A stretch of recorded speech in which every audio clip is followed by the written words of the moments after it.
verificaremos novamente o documento válido com foto. Solicitamos a todos que mantenham o mesmo em mãos, junto ao cartão de embarque já destacado para agilidade no processo.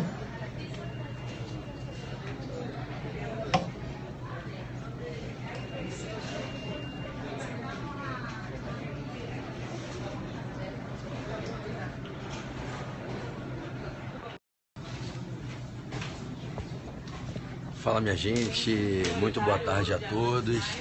Já estou eu aqui de novo no aeroporto. Agora é o aeroporto de Salvador. Mais cedo eu fiz uma dica do aeroporto de Brasília.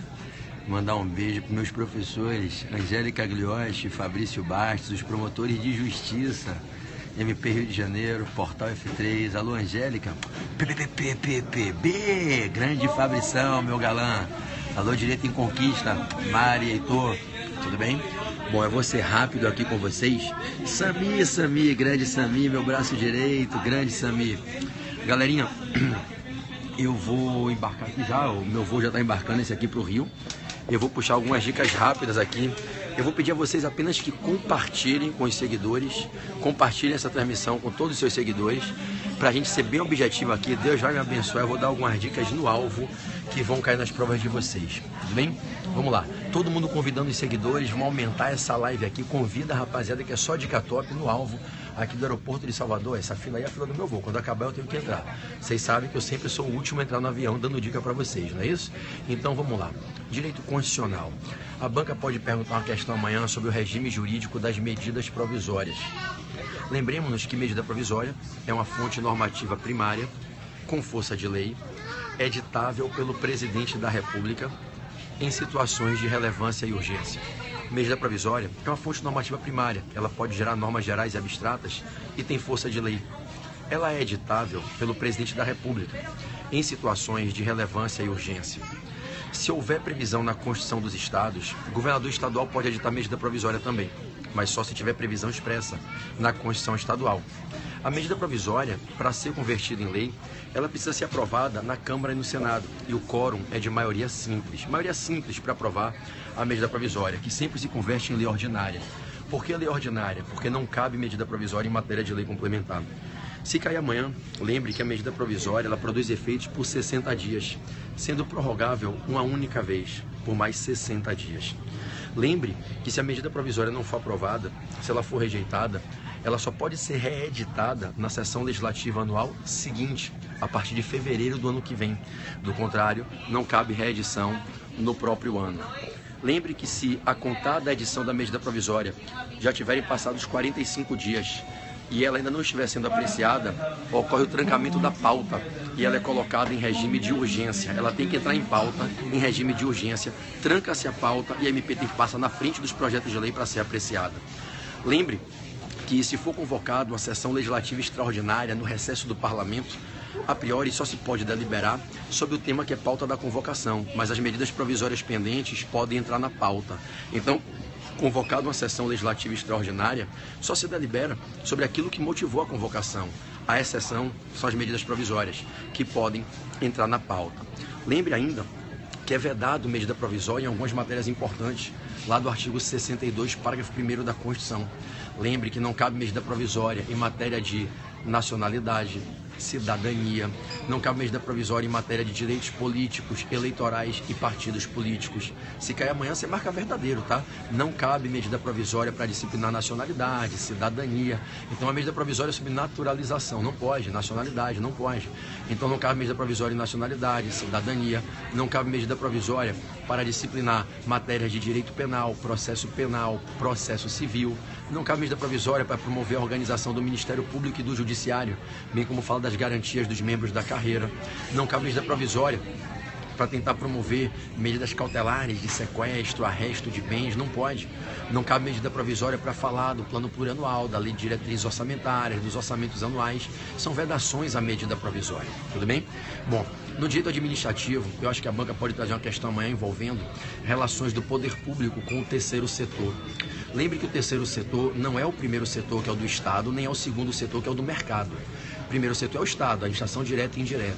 O segundo setor é o mercado, a atividade econômica, onde estão os agentes econômicos, sociedades empresárias, empresários individuais, EIRELIs.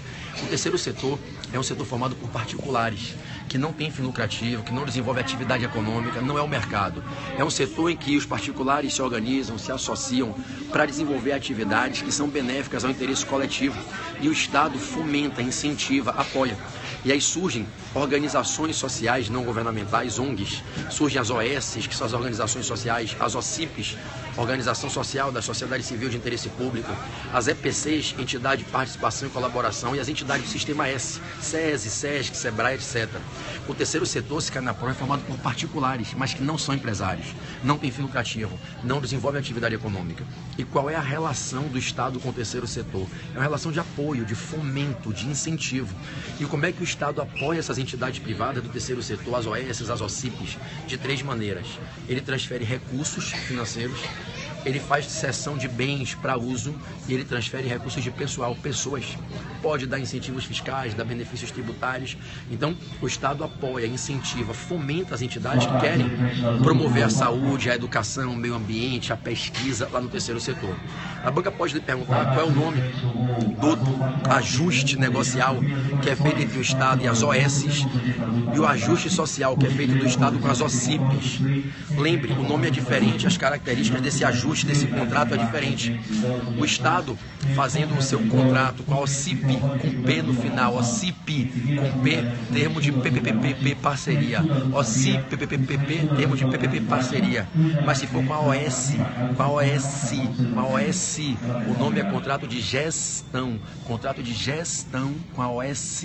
Com a OCIP, PPPP, termo de PPPP, parceria. Então, o termo de parceria é com a OCIP. Contrato de gestão é com a OS. Tudo bem? Para não errar. Tributário. Eu acho que a banca pode lhe perguntar amanhã uma questãozinha básica sobre as exceções ao princípio da legalidade. Lembre que não é necessário lei, é exceção à reserva legal. Não é necessário lei para criar, para regular obrigações acessórias. Não é necessário lei para majorar e reduzir as alíquotas do II, IE, IPI e IOF. Não é necessário lei para fazer a antecipação da data de pagamento dos tributos, a antecipação da data do recolhimento, a antecipação da data do vencimento da obrigação tributária. Não é necessário lei para reduzir e restabelecer as alíquotas da CID dos combustíveis. E não é necessário lei para fazer a mera atualização monetária da base de cálculo dos tributos.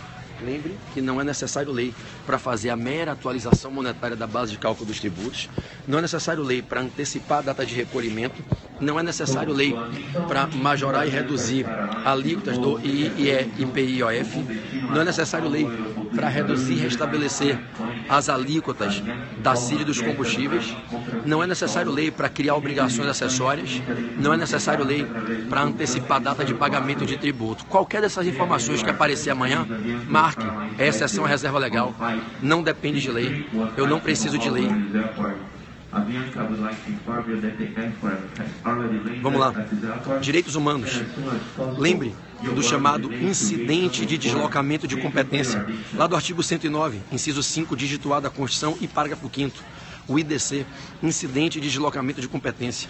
Se estiver tramitando algum inquérito, alguma investigação, ou correndo ação na Justiça Estadual, envolvendo a situação em que se constata que houve grave violação a direitos humanos, protegidos em tratados ou convenções de que o Brasil é signatário, se estiver acontecendo a tramitação de algum processo na Justiça Estadual, ou ocorrendo inquérito policial, ou qualquer tipo de inquérito, averiguando-se, pode conferir? Obrigado, tá?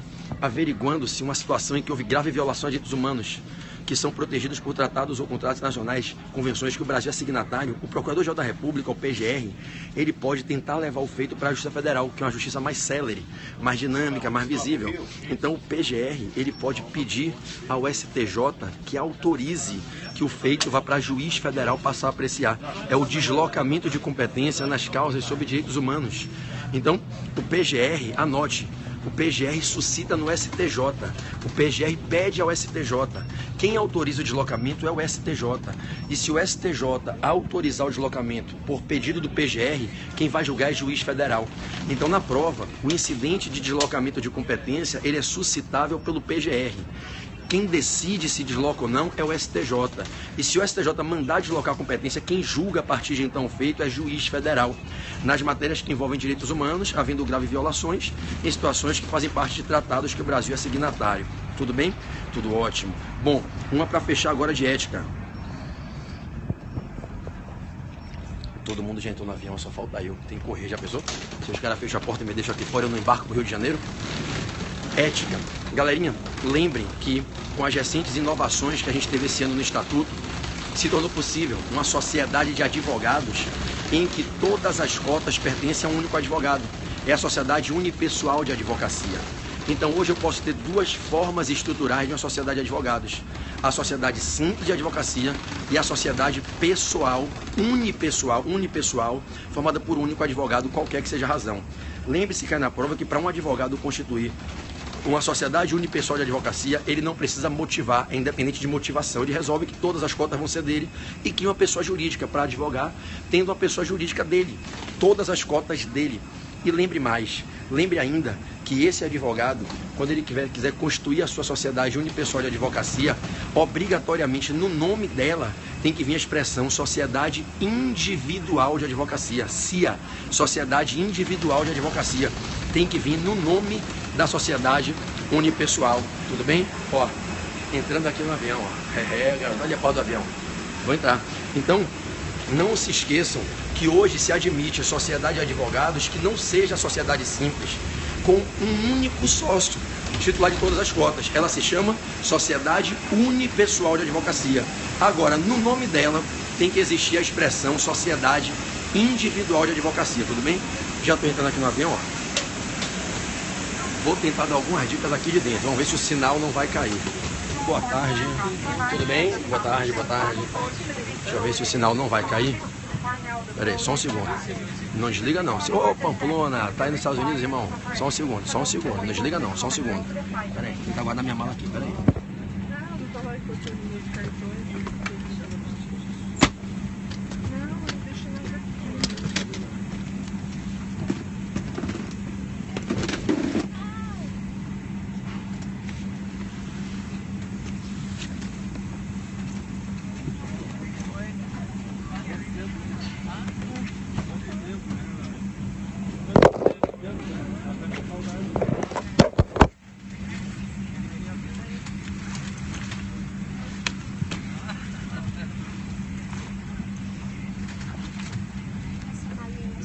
É minha.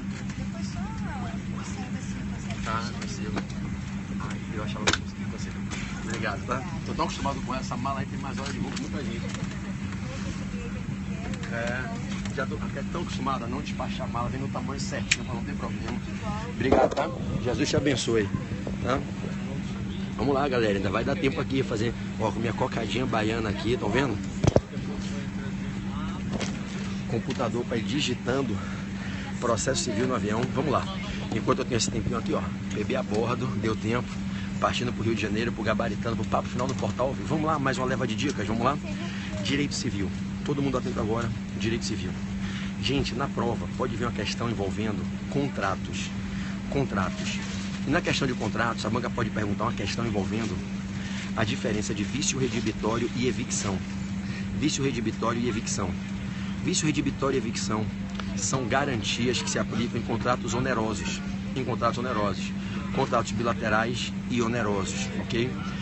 Vício redibitório é um instituto que diz o seguinte: quando alguém adquire um bem em contrato oneroso e esse bem tem um defeito, tem uma patologia que prejudica a qualidade do uso dele, de modo a que esse bem adquirido, em razão dessa patologia, em razão desse vício, se torna inadequado para o uso a que se propõe, esse vício, que é um defeito de quantidade, de qualidade, que torna imprópria a coisa para o uso a que se destina, esse vício possibilita ao adquirente pedir ao alienante o desfazimento do contrato, devolvendo a coisa e recuperando o dinheiro, através da chamada ação redibitória.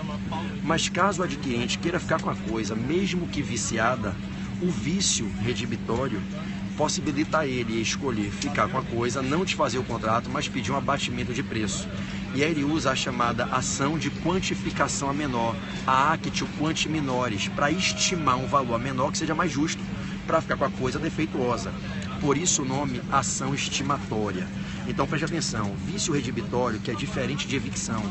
Vício redibitório, eu adquiro o bem, contrato oneroso, o bem tem um vício, tem um defeito, tem uma patologia que prejudica o uso da coisa, impossibilitando que a coisa seja utilizada de forma adequada para o fim a que se propõe.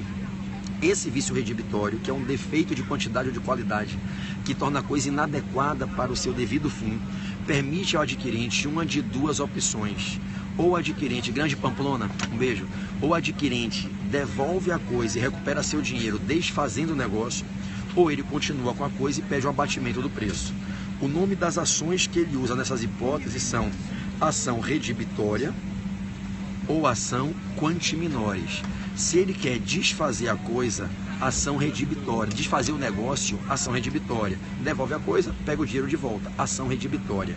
Se ele quer continuar com a coisa, ele não quer redibir o negócio e ele quer apenas uma estima de um valor menor para que seja mais justo, que ele pague menos para ficar com a coisa defeituosa.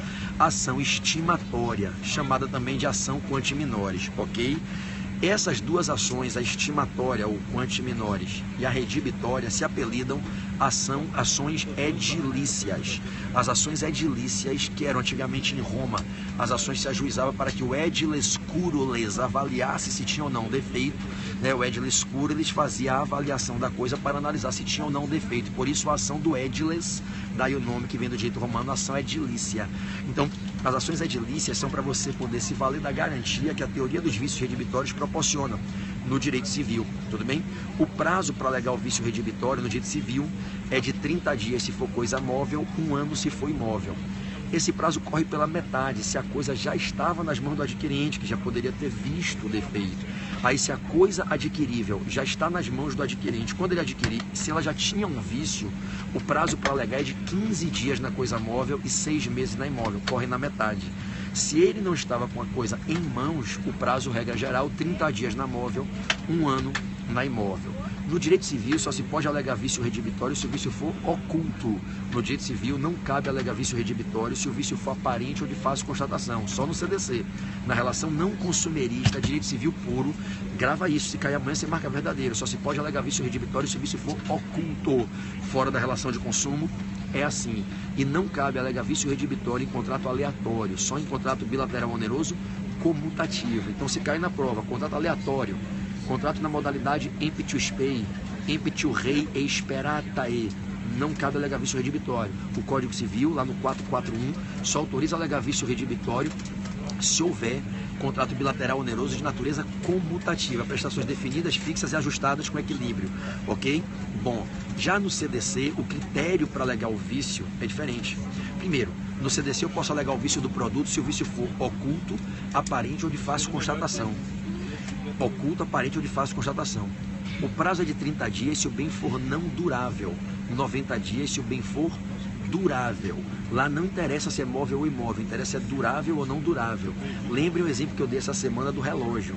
Se eu compro um relógio com vício, se eu compro de um amigo meu, meu vizinho, um bem usado dele, e ele não é fornecedor, não tem relação de consumo, por ser coisa dura, por ser coisa móvel, 30 dias. Mas se eu estivesse comprando o mesmo relógio pelo mesmo valor numa loja, num shopping, em relação de consumo, o prazo seria 90 dias, porque o relógio é bem durável. Então, se for relação de consumo, 30 dias para o não durável, 90 para o durável. Fora da relação de consumo, é irrelevante se é durável ou não. É importante saber se é móvel ou imóvel. Móvel 30 dias, imóvel 1 ano. Imóvel 30 dias, imóvel 1 ano. Se eu já estava com a coisa, o prazo corre pela metade. 15 dias na móvel, 6 meses na imóvel, ok? Lembre que evicção é outra coisa. O que é evicção? É um instituto que nos remete a um outro tipo completamente diferente de situação. Alguém me aliena um bem do qual não era dono. Alguém que não é dono de algo me aliena. Tipo, venderam coisa alheia. Você pega uma coisa que não é sua e me vende. Aí o legítimo dono aparece e vem me pedir. Eu falo, não, eu comprei, paguei o justo preço, não vou lhe entregar. Eu paguei, eu comprei, tem a nota fiscal aqui. Aí a pessoa me diz, olha, mas a coisa é minha. Quem te vendeu não poderia te transmitir propriedade, porque ninguém pode transmitir propriedade da qual não é titular. Um dos requisitos para transmitir propriedade é ser titular da coisa, correto? Então, o legítimo proprietário pode reivindicar de mim, que sou adquirente, a coisa. Se ele reivindica de mim a coisa, o que é que eu tenho que fazer? Eu tenho que denunciar a lide, o alienante, e dizer, seu juiz, José, autor da reivindicatória, reivindicante, está me pedindo a coisa dizendo que é dele. Só que eu comprei de Maria, alienante. Eu, adquirente, vou denunciar dessa lide principal o alienante, para mostrar ao juiz que eu estou sendo reivindicado para entregar coisa que, na verdade, eu paguei para receber essa coisa do alienante, que é quem possivelmente de má fé me alienou. Óbvio que se José, legítimo proprietário, provar que era dono, ele vai tirar de minha coisa, porque o direito de propriedade é dele. Quem me vendeu não era dono, então quem me vendeu que não era seu, não pode estar me vendendo e me transferindo propriedade. Então observe, eu vou sofrer a perda da coisa para o reivindicante, que será o vencedor, o evictor. Eu ficarei vencido, evicto. E nessa reivindicatória, o juiz provavelmente declarará a vitória, a evicção, evictio, vem de vitória, vem de evictio, evicção do reivindicante. Evicção é a situação jurídica em que alguém adquire de outrem bem pagando por isso, sem que esteja adquirindo do legítimo dono. Aí o legítimo dono reivindica na ação reivindicatória e toma a coisa provando que é o legítimo dono. O adquirente de boa-fé que perde a coisa na reivindicatória deve denunciar da lide o alienante para, na denunciação da lide, poder assegurar o direito de ser indenizado, além de recuperar o preço que foi pago. Se ele não denunciar da lide, ele só vai conseguir, no máximo, numa ação autônoma, recuperar o preço, mas não vai poder ser indenizado e se valer dos direitos resultantes da evicção. Para ele se valer dos direitos resultantes da evicção, havendo ação reivindicatória, ele tem que denunciar da lide. Se ele não denunciar da lide, o máximo que ele consegue numa ação autônoma é recuperar o preço. Entenda, evicção é uma garantia que se dá aos adquirentes de boa-fé que adquirem onerosamente bens. E ao adquirirem um bem onerosamente, adquirem de quem não era dono. Fica frustrado, porque se você adquirir de quem não é dono, você vai perder a coisa, se o legítimo dono reivindicar. Aí vem o legítimo dono, que é o reivindicante, que é o legítimo dono, e obtém êxito, ele ganha, ele tem a vitória, ele tem a evicção em favor dele. Eu que fui adquirente de boa-fé, perco a coisa, eu sou vencido, eu fico evicto, opera-se a evicção em favor do evictor. Entenderam, meus amigos? E aí o alienante que me alienou que não podia vai me ressarcir o preço e vai me indenizar pelos prejuízos, tudo bem? Uma de processo civil que eu estou apostando para amanhã. Uma de processo civil bem rapidinho aqui e muito tranquila. Lembrem dos recursos no processo civil. Os agravos. Hoje não existe mais a figura do agravo retido. Na primeira instância, juízes na primeira instância, as decisões interlocutórias são atacadas por agravo de instrumento. Agravo de instrumento sempre. Na primeira instância, a decisão interlocutória de juiz singularmente julgando. Na interlocutória, o recurso é o agravo de instrumento. Não existe mais o agravo pelo velho procedimento retido nos autos. Democrática de relator nem colegiada. Agravo de instrumento é somente de decisão singular, decisão de juiz, primeira instância, interlocutória, ok? Agora, cuidado, decisão da presidência ou vice-presidência do tribunal de barrar RESP ou RE, agravo em RESP ou agravo em RE. Todos os agravos hoje, prazo de 15 dias. Não tem mais agravo de 5 dias, como era o agravinho, o agravo interno, 15 dias. E os agravos de primeira instância, que eram de 10 dias, passou para 15. O agravo diante da inadmissibilidade de RESP e RE, que era de 10 dias, o agravo nos autos, lá do velho 544 do CPC, hoje do 994, inciso 7, inciso 8, desculpa, o agravo diante da inadmissibilidade de RESP ou RE na presidência de TJ e TRF é de 15 dias. Então, de novo, eu tenho agravo de decisão de juiz e agravo de decisão de tribunal. Qualquer agravo, 15 dias. Tá? Caiu na prova, 15 dias. Não existe mais agravo de 5 dias, que era o agravinho, e não existe mais o agravo de 10 dias. Qualquer agravo, 15 dias. Decisão interlocutória de juiz na primeira instância, agravo por instrumento, 15 dias. Não erra amanhã. Juiz, interlocutória, agravo de instrumento, 15 dias. E só cabe agravo de instrumento decisão de juiz, nunca decisão de tribunal. Ok? No tribunal, decisão do relator. Quero atacar a decisão monocrática do relator, agravo interno, que pode cair com o nome de agravo regimental. Tinha prazo de 5 dias, lá no velho 545, lá no velho 557, primeiro do CPC, prazo de 15 dias, tudo bem? Tem recurso no CPC que não é de 15 dias, tem embargo de declaração. 5 dias, embargo de declaração é a exceção, ok? E fora do CPC tem para 10 dias, recurso inominado em juizado e recurso de embargos infringentes de alçada em execução fiscal de pequeno valor, 10 dias. No CPC, 15 dias generalizou, salvo embargo de declaração, 5 dias, ok? Bom, então para fechar, agravo em tribunal tem 2. Ou é o agravo interno do 994, inciso 3, que é diante da decisão monocrática do relator, ou é o agravo contra a decisão da presidência ou vice-presidência de tribunal que barrou RESP ou RE. A decisão de presidência ou vice de tribunal que barrou RESP ou RE, a decisão de inadmissibilidade, agravo nos autos do RESP, agravo nos autos do RE. 15 dias para subir o RE para o Supremo, para subir o RESP para o STJ, beleza? Bom, já fechou a porta, vou ter que desligar, tá? Vou postar uma foto agora no meu Instagram. Se você gostou das dicas, comente lá. Vou postar uma foto agora do avião no Instagram, tá bom? E agradeça. Que Jesus abençoe a gente. Eu tô indo pro Rio de Janeiro. Daqui a pouco, de 5h30 a 8 da noite, é a minha revisão final de tributário no Portal F3, no papo final do portal. Cola lá. E galera, segunda fase, quem fizer constitucional ou tributário, cola comigo que eu vou fazer vocês passarem com 10. Quem tiver nas outras matérias, cola no Portal F3, que todos os professores são muito feras, e pode contar comigo como coach de vocês em todas as segundas fases, tudo bem? Vou desligar. Beijo a todos, tô indo pro Rio de Janeiro, amei estar com vocês aqui, fiquem com Jesus.